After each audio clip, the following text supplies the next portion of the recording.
Coucou la famille, bienvenue sur la chaîne pour la seconde vidéo de la journée. Manchester United qui perd aujourd'hui 2-0 face à Newcastle et Newcastle qui prend les devants et qui reprend la troisième place face à Manchester United par rapport à une différence de but favorable. Et Paris Saint-Germain qui perd aujourd'hui au Parc des Princes 1-0 face à l'OL. Donc déjà on va prendre les match après match. Donc déjà on va commencer par Manchester United. Manchester United pour moi l'échec elle est collective. Elle est collective dans le sens où il n'y a pas un joueur qui a su sortir la tête de l'eau. Il y a des cadres du genre de Marcus Rashford ou de Bruno Fernandes qui aujourd'hui n'étaient pas au niveau, ce qui amène à ce genre de résultat-là. On a pu voir aujourd'hui que Manchester United, l'échec était collectif parce qu'il y a certains joueurs du calibre de Lisandro Martinez, de Raphaël Varane qui n'étaient pas au niveau aujourd'hui. Et Manchester United, c'est ça le problème. Eric Ten Hag, certes, est arrivé à construire un collectif en fondant son jeu sur le circuit de passe, etc. Mais en même temps, ce jeu-là a un handicap. L'handicap, c'est que quand tu mises sur le collectif, si un de tes joueurs, c'est-à-dire l'un de tes cadres du genre Marcus Rashford ou Bruno Fernandes ne performe pas à son maximum, il n'y aura aucun autre joueur qui puisse faire l'effort de prendre les commandes et de dire ce match-là, je vais le diriger, je vais le prendre en main, je vais amener l'équipe au sommet. Et aujourd'hui, on a pu voir tous les problèmes de Manchester United sur un match, c'est-à-dire le manque d'efficacité individuelle. Parce que le football, certes, c'est un sport collectif, mais en même temps, il faut avoir les individualités qu'il faut parfois, parce que dans les matchs, on peut forcément se reposer sur le collectif la plupart du temps, mais en même temps, il te faut ce petit côté individualiste du jeu où il y a le joueur qui va savoir faire la bonne passe, le bon tir, qui va savoir garder la balle et amener l'action, peut-être même faire l'action tout seul.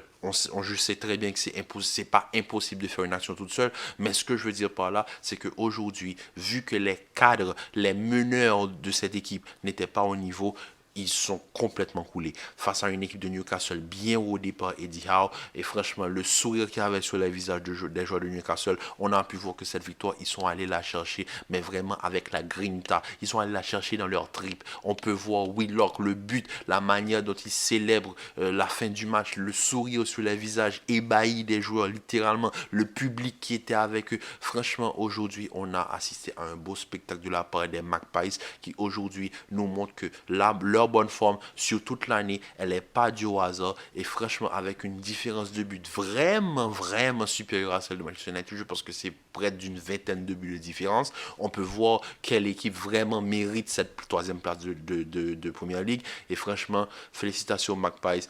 Alexandre, voilà, et c'est exactement ce que je reprochais à Eddie Howe sur certains matchs, le fait de ne pas aligner certains joueurs comme Alain Maximin ou Alexandre Isaac, car quand ces joueurs sont sur le terrain, ils apportent ce petit truc en plus avec l'attaque de Newcastle. Et on peut voir aujourd'hui, Alain Saint-Maximin, il s'est fait plaisir avec Diogo Dalot.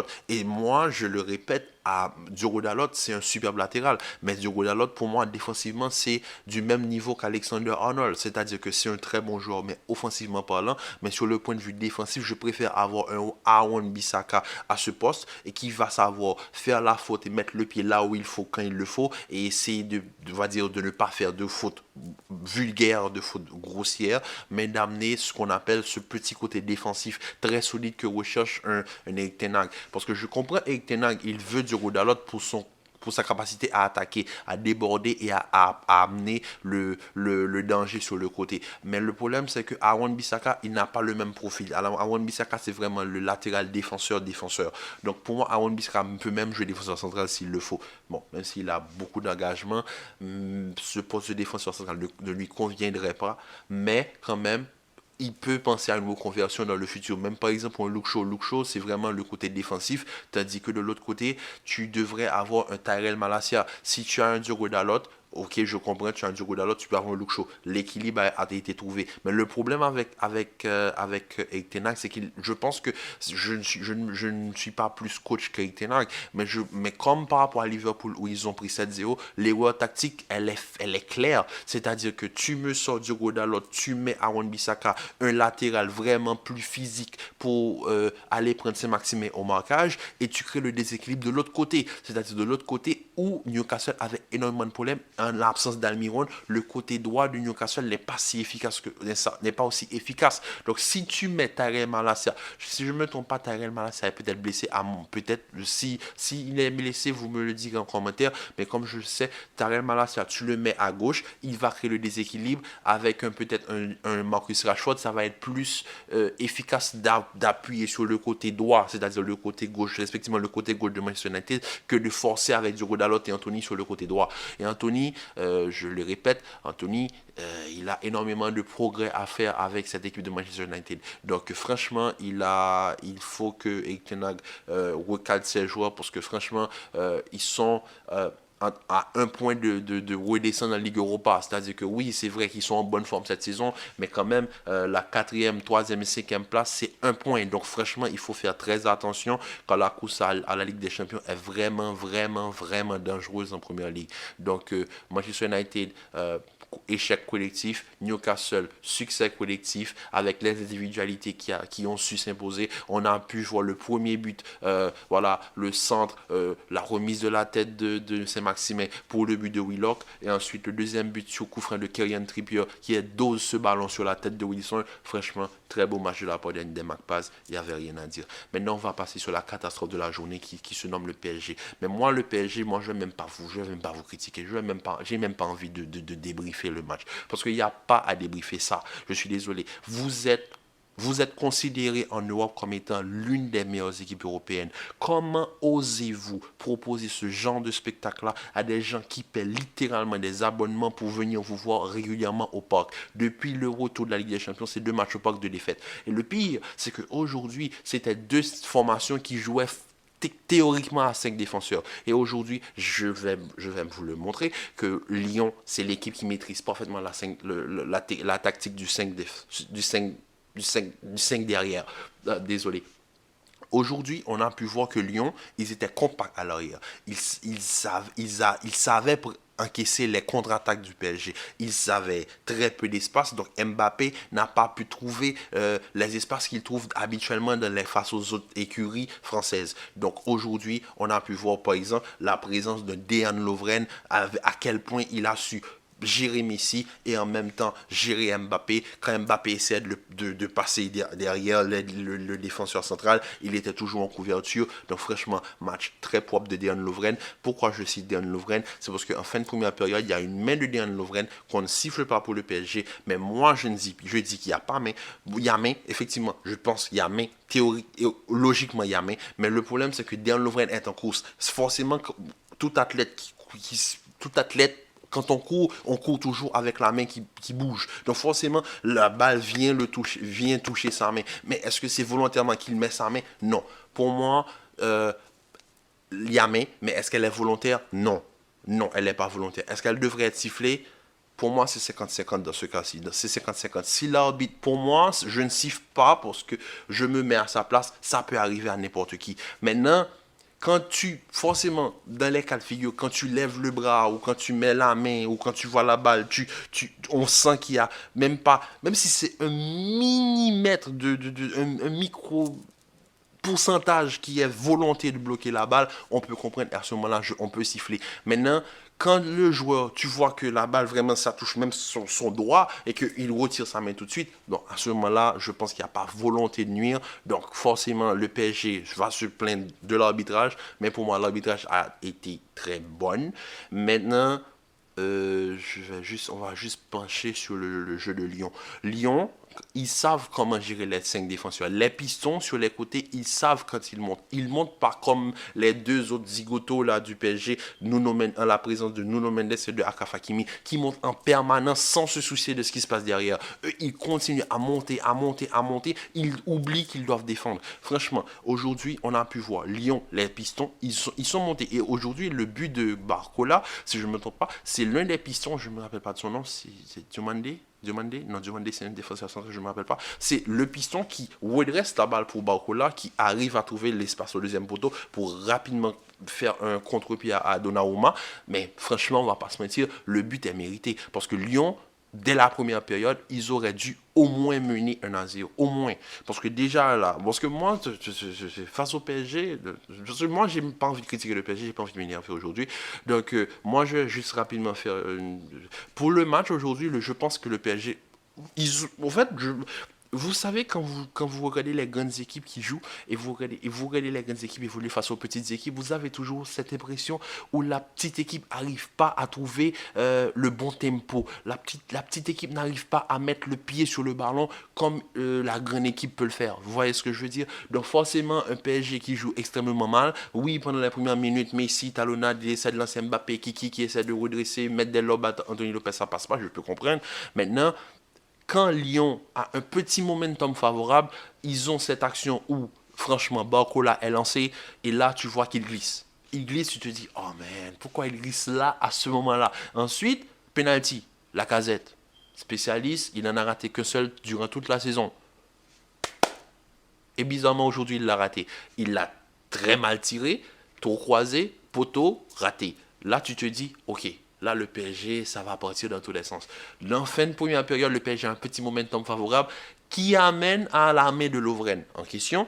Il n'y a pas pénalty. Et là, tu te dis, ah, il y a un petit problème. En début de deuxième période, là, Lyon, ils ont forcé, ils ont marqué. Et ensuite, le PSG n'a pu rien faire. Ils n'ont pu rien faire. Et c'est là que tu te dis, franchement, le PSG, vous êtes déprimant. Vous êtes déprimant parce que pour les fans, c'est à ce moment-là qu'il faut se réveiller. C'est à ce moment-là qu'il faut avoir une petite piqûre d'orgueil et se réveiller, montrer à Lyon ce que ça fait de marquer contre le PSG chez le PSG. Le PSG aujourd'hui, c'est tellement nul, c'est tellement faible, c'est tellement illisible tactiquement parlant, parce que tactiquement parlant, le PSG c'est deux passes au fait. Dès que tu coupes la ligne de passe entre la défense centrale et le milieu de terrain, tu n'arrives pas à trouver soit l'un des deux, la Verratti ou bien Verratti ou Vitinha. C'est-à-dire que dès que ces deux-là n'arrivent pas à trouver la balle, ou s'ils la trouvent, dès que tu les empêches vraiment de se retourner pour trouver Messi devant ou Kylian Mbappé, le PSG, tu les empêches de jouer. Tu les empêches de jouer, ils ne peuvent plus évoluer. Et c'est triste de se dire qu'une équipe bâtie à base de milliards d'euros, ils n'arrivent même pas à avoir un projet cohérent. Et moi, je vais terminer la vidéo sur cette phrase. Pour moi, le PSG, si, par exemple, moi je le dis, si Marseille remporte la Ligue 1 à cause des défaites du PSG, marquez ce que je vais vous dire, c'est pas Marseille qui va gagner la Ligue 1. Quand je dis c'est pas Marseille qui va gagner la Ligue 1, c'est le PSG qui va perdre la Ligue 1. Parce qu'il faut prendre les choses dans un contexte. Là où je peux dire si Marseille gagne la Ligue 1, c'est si Marseille, par exemple, était premier et qu'ils avaient de la distance. Par exemple, Arsenal, comme Arsenal, par exemple, en première ligue face à City, Arsenal est premier et ils gèrent leur distance. Ils peuvent perdre des points, mais ils vont récupérer des points. Donc, et quand ils récupèrent des points, ils essaient de continuer sur un momentum positif pour gagner le titre. Tandis que là, c'est l'équipe qui est première, qui est en train de perdre des points. Toi, tu fais le strict minimum avec tes petits matchs nuls face à Strasbourg. Tu arrives à littéralement monter un petit peu l'escalier, l'échelle, et les rattraper peut-être à la fin, sur la dernière ligne, tu vas les rattraper et peut-être même les dépasser. Et ça, c'est pour vous dire que si le PSG perd la Ligue 1, c'est pas... Les Marseillais ne voudraient pas se dire que c'est Marseille qui remporte la Ligue 1. Il faut se dire, il faut être conscient et être franc que c'est le PSG qui perd la Ligue 1. Pareil pour le Barça avec le Real Madrid. Si en fin de saison, en mai, en début de juin, on se dit Real Madrid champion d'Espagne 2023, franchement, on va pas se mentir, c'est le Barça qui perd la Liga, c'est pas le Real qui la remporte. Parce qu'il y a trop de distance, il y a trop de... Vous voyez ce que je veux dire? Il y a trop de points positifs au jeu au collectif du Barça pour se dire, oh oui, mais le Barça, non, le Barça, ils ont 12 points d'avance par rapport au Real Madrid, 4 matchs, s'ils perdent 4 matchs, 5 matchs, le Real gagne 5 matchs, le Real passe devant. Et ça, je pense que c'est pas impossible. Mais en même temps, ce serait très difficile face à ce Barça-là. Donc, pour vous dire, pour finir avec le PSG, si le dauphin de la Ligue 1 remporte la Ligue 1, peu importe que ça soit Lens qui est le projet le plus cohérent, ou Marseille, l'un des styles de jeu les plus attrayants, si l'un des dauphins du PSG remporte la Ligue 1 cette année, ce ne sera pas une victoire, ce sera une défaite du PSG, car le PSG avait trop d'avance et ils sont en train littéralement de perdre leur avance parce qu'ils sont en train de perdre les matchs. Parce que les équipes qui sont derrière, à part Lens, Marseille par exemple, qui est son dauphin direct, littéralement, Marseille ne gagne pas. C'est 2 matchs nuls sur les 2 derniers matchs. Non, sur les 3 derniers matchs, il y a 2 matchs nuls. 2 matchs nuls, oui, 2 matchs nuls. Et encore vendredi, ils font match nul face à Strasbourg. Et là, le PSG, qu'est-ce qu'ils font? Au lieu de mettre même un match nul pour pouvoir garder la même distance, non, ils perdent 3 points. Ils perdent 3 points, donc Marseille gagne 1 point. Encore 1 point par rapport à la différence. Donc franchement, on va pas se mentir, ce championnat-là est assez compliqué. Mais avec une équipe comme le PSG qui est aussi déprimante à regarder, franchement, c'est très compliqué à analyser. Donc sur cela, famille, je suis désolé pour la vidéo, je suis désolé, ma caméra me donne énormément de problèmes. J'ai dû changer de caméra en cours de journée. Donc, désolé pour le son. Si le son est bon, dites-le moi en commentaire si vous préférez cette caméra-là ou l'autre. Donc, sur cela, famille, je vous dis à très bientôt pour une nouvelle vidéo. Prenez soin de vous, commentez, likez, partagez. Et on se retrouve très vite pour une nouvelle vidéo. Peace.